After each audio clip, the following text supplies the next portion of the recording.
Darius Garland missed 25 games over the course of last season, navigating what seemed like an endless string of injuries, including a broken jaw that required surgery. Even after he was cleared to play, he still had lost 15 pounds over the course of his recovery from that injury, which heavily impacted his ability to produce at the level we'd become accustomed to. And his typical level, at least prior to last season, was a guy putting up 20 plus points on a nightly basis, knocking down his three-pointers at a 40% clip, and nabbing 7 to 8 assists every night. Last season, by pretty much every measure, was a far cry from what he'd proven to be capable of. Fast forward to this season though, and not only is he looking more like the all-star version of himself that we've seen in the past, but in a lot of ways, he's even better. I want to get into what he's doing differently this season that's allowed him to have this return to form, how they're getting more out of him alongside Donovan Mitchell than ever before, and what this version of Darius Garland means for the Cleveland Cavaliers as contenders in the Eastern Conference. First of all, one of the most glaringly obvious parts of his game that's back and better than ever is just his overall scoring efficiency. Last year was very out of the ordinary for him, recording the second lowest three-point efficiency and the third lowest true shooting percentage of his career.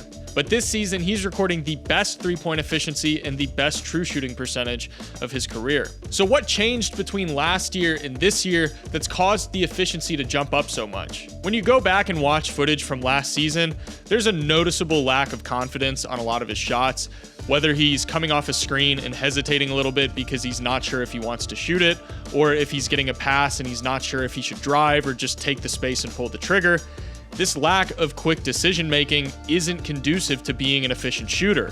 The willingness to quickly fire a shot and rely on your muscle memory is extremely important for a high volume jump shooter like Garland. It's the same philosophy as when you see a player hit their defender with a nasty ankle breaker to send them flying, and then they end up with a wide open shot, but they end up missing it because they stopped to think about it. This is the problem that I think Darius Garland had, because it really seemed like he was just overthinking everything, particularly on his jump shots. But this year that hasn't been the case. He's been noticeably more decisive as a shooter this year. Once he gets into space coming off a screen now, he's not taking that extra time to process if the defender's going to be able to make it to him before letting it fly.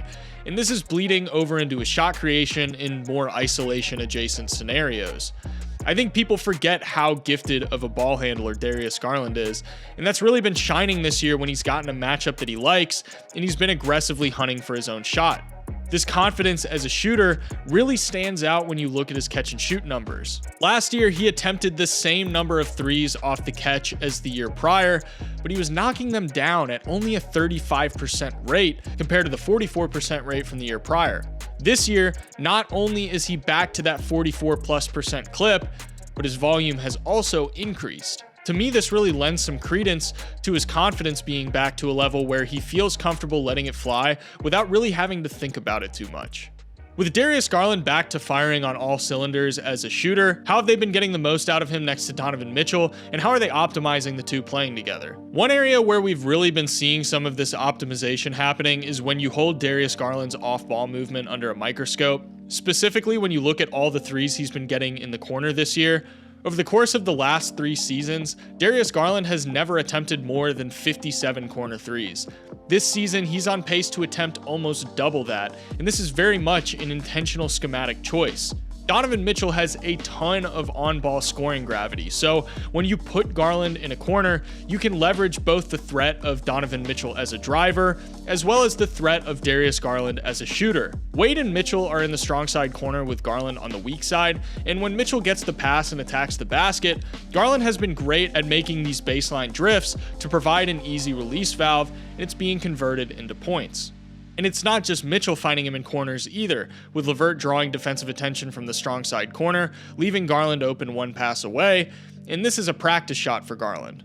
Being able to leverage Garland as a floor spacer and second side creator really makes life easier for everybody, but this goes both ways.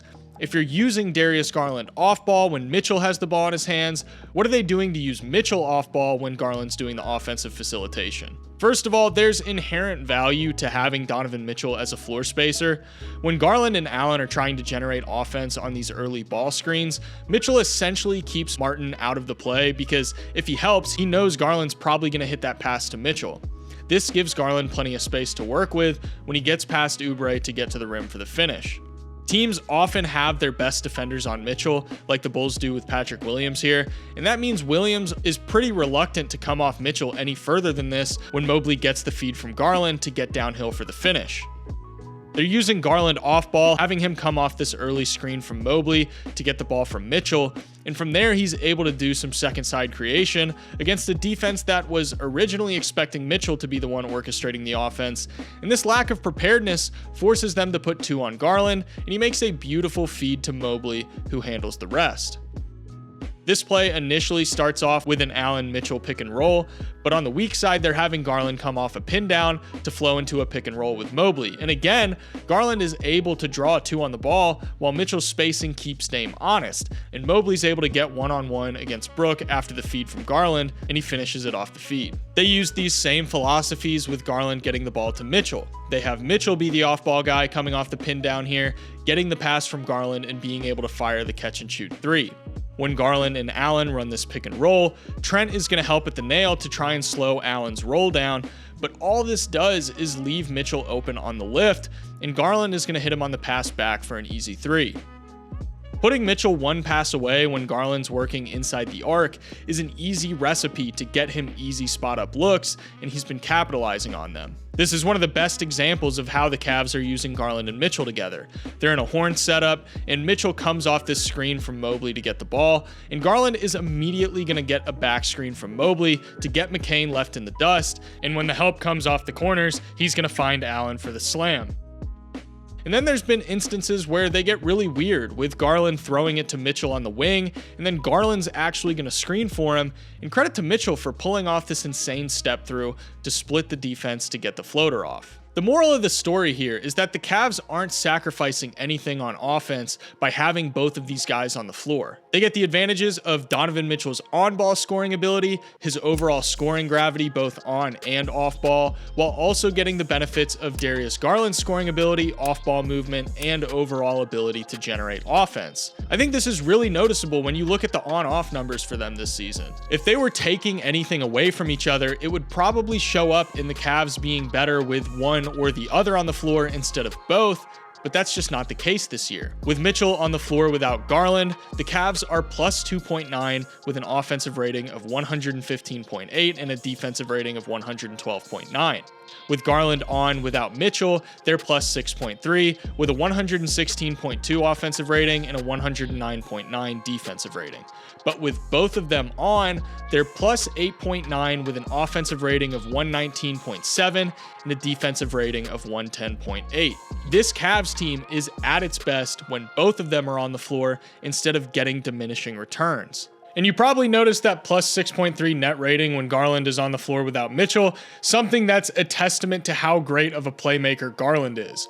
When you stagger their minutes to get Mitchell some rest, they're not just holding water offensively, they're continuing to excel. Defenses might think their lives are going to get easier when Mitchell goes to the bench, but they're quickly reminded of just how surgical of a ball handler and facilitator that Garland is. He can create some extremely high percentage looks with his ability to carve defenses apart. I think there was a lot of misdirected frustration with Garland last year for things that were largely out of his control. It's not like there were 0 external factors at play that you could point to for his struggle. An undersized guard playing 15 pounds under the weight he's used to playing at is understandably going to make it difficult for that player to succeed. Now that he's back to his usual weight, it's no surprise that he's back to playing at the level we've come to expect from him. And this is a big deal for Cleveland because they now have basically 4 players capable of providing all-star value. Even though I don't necessarily think that they're going to have 4 guys on the all-star team this year, Mitchell, Garland, Mobley, and Allen are all guys that can provide that level of production,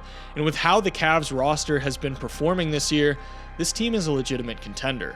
Really hope you guys enjoyed this video. If you did, please consider leaving a like and subscribing. Regardless, thank you guys so much for watching. I'll see you in the next one.